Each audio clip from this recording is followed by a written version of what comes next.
आज भी फोन नहीं किया। मैं बात ही नहीं करूंगी आज।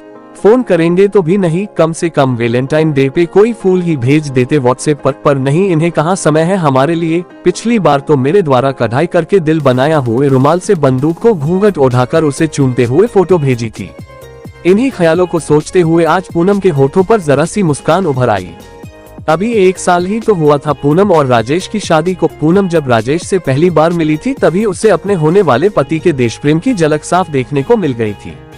पहली मुलाकात में ही राजेश ने पूनम को कह दिया था कि इस दुनिया में वह सबसे ज्यादा प्रेम अपनी भारत माता से करता है। शायद यही कारण था कि पहली मुलाकात में ही पूनम ने राजेश से शादी के लिए हाँ कर दिया था।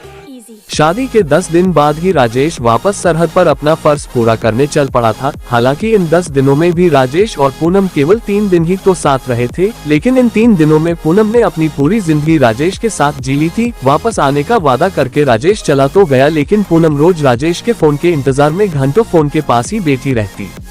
आज भी वह सुबह से राजेश के फोन का इंतजार कर रही थी। आतुरतावश वह अपनी सास को आवाज लगाकर पूछने वाली थी कि आपके बेटे का फोन आया क्या। तभी याद आया कि ससुर जी घर पर है, तो मुन्ने को सुलाकर धीरे से अपने कमरे से निकलकर सासू माँ के कमरे की तरफ बढ़ी। लवा अटैक स्टोरी कैसी है कमेंट में जरूर बताएं।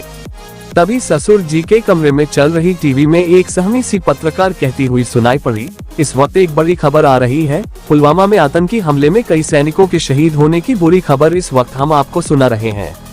ये शब्द उसके कानों में पड़ने के बाद सब कुछ इस तरह सुनने पड़ गया मानो उसके कानों में कोई ग्रेनेड फटा हो। परसों फोन पर वो यही तो जाने की बात कह रहे थे। नहीं यह नहीं हो सकता, उन्होंने कुछ और बोला होगा, लेकिन सुबह से उनका फोन क्यों नहीं आया। यही सोचती हुई वह बाहर ही दीवार पकड़कर बैठ गई। एक हथगोले का असर कम हुआ और धुंधल का छंटा तो ससुर जी के फोन के लाउड स्पीकर पर बार बार आवाज आ रही थी, the number you are trying to call is either switch off or out of the service area. उसकी जब भी उनसे बात होती तो गाहे गाहे पुलवामा का नाम आ ही जाता था। फिर से आंखों के सामने अंधेरा छाने लगा। थोड़ी देर बाद उसने हिम्मत करके ससुर जी के कमरे का द्वार हल्का सा खोल दिया। वो इस तरफ पीठ करके बैठे, कभी फोन तो कभी टीवी को देख रहे थे।